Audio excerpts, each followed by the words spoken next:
Right Honourable Members, Lords, distinguished guests, I must say it's indeed a great privilege to be addressing such a distinguished audience in what I believe is an even more distinguished setting, the British Parliament. But an even greater, I would say, privilege is the fact that I believe that we are here together today to be discussing the possibility and finding common cause around the idea of positively impacting large numbers of the human race, in this case in the subcontinent of India, that still live at levels of existence that most of us will find quite unacceptable, if not abhorrent. So your presence here today actually does us great honor, but I think that it does even greater honor to the cause that we are out to achieve. The cause of, as I said, positively impacting millions who still live at levels that are unacceptable. But even more positively is the question of pursuing the cause of social justice. And in that, I believe that being here today is the greatest honor that we do to that particular objective. So therefore, let me start by, first of all, on behalf of the India800 Foundation and on my personal behalf, thanking you all for being here.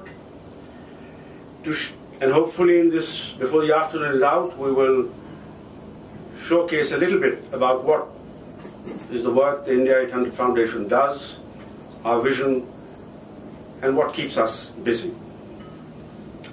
Our concerns are really about the lives and realities, and much often the realities are not very pleasant, of the common and marginalized people, of the disadvantaged people, who really need a voice, to support them, as much as work with them to help find and implement solutions that can address their very daunting challenges. The challenges that we address range from finding livelihoods for entire communities to really focusing also at the individual level, where we help, as for instance, young girls addressing the challenges and difficulties when they achieve puberty. Now this is really, as you can see, a very, very, very wide agenda, but frankly that doesn't dampen our spirit, nor for that matter in any way dampen or dent our passion for the work we do. As Lord Bhatia said, and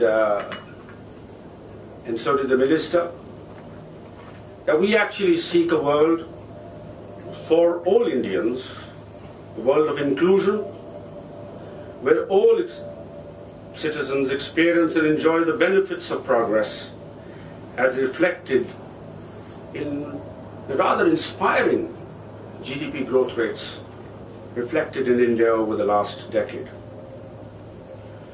We are, of course, very clear that the solutions to scale can only come if we put a determined focus and effort on innovation and technological breakthroughs. We can't solve the problems if they aren't to scale and if they aren't based on innovation and technology.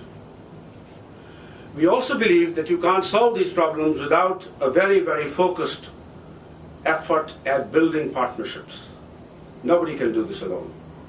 Neither ministers in their offices, or for that matter, individuals at the individual level. It has to be the work of partnerships. We believe that there should be a strong recognition that without perseverance, you cannot actually succeed. So the journey actually is a long one, and therefore perseverance and persistence would almost be an imperative. And finally, that success can happen only by doing things on the ground with local knowledge, with local support, and with local entrepreneurship, as the Minister again alluded to. The India800 Foundation also believes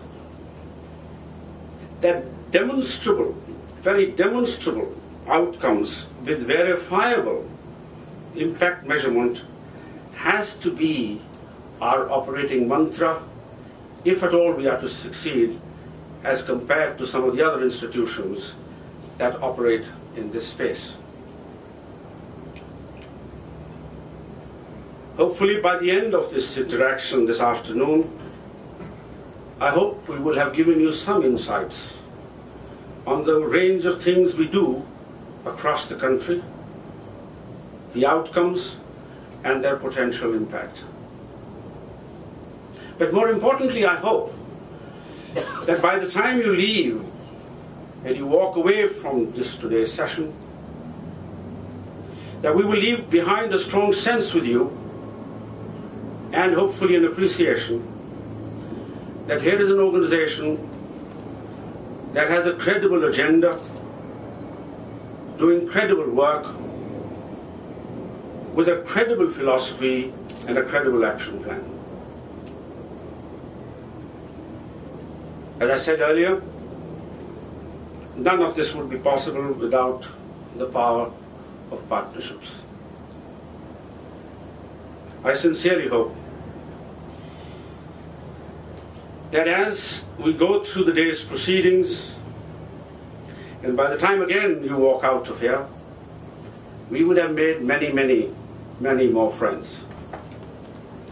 And that some of these friends will in fact become our long-term partners in this great endeavor.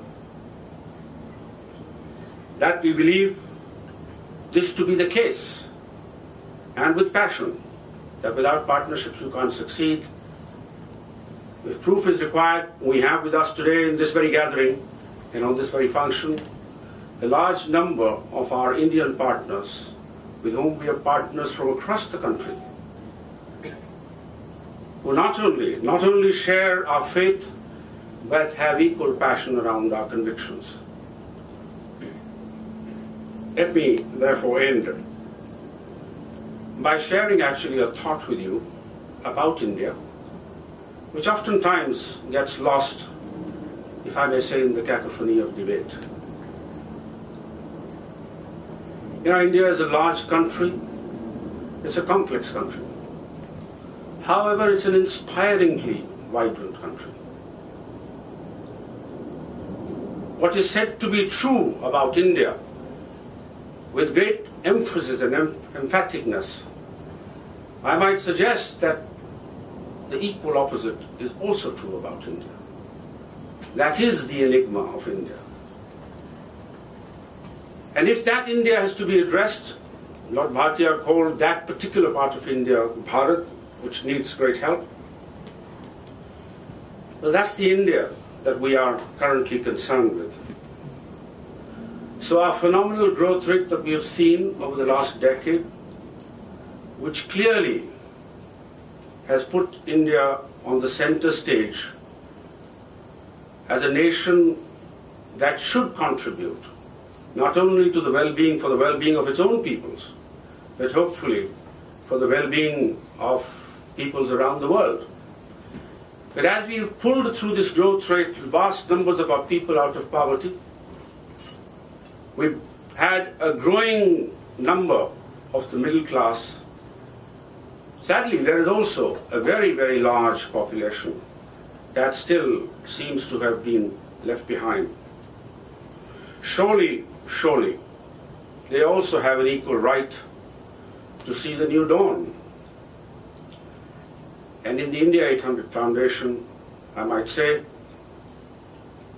that we hope that we will partner with governments, partner with civil societies, partner with the corporate sector, and with individuals and communities to see how this objective of inclusion of every Indian who sees the sense and the pleasures of inclusion and enjoys those benefits.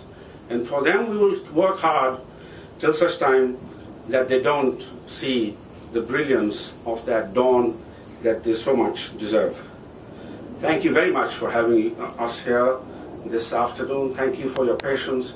Thank you for your presence. And I know that in your presence here, it also means that we can look forward to your support in the years ahead. So with that, thank you and opening comments. May I now request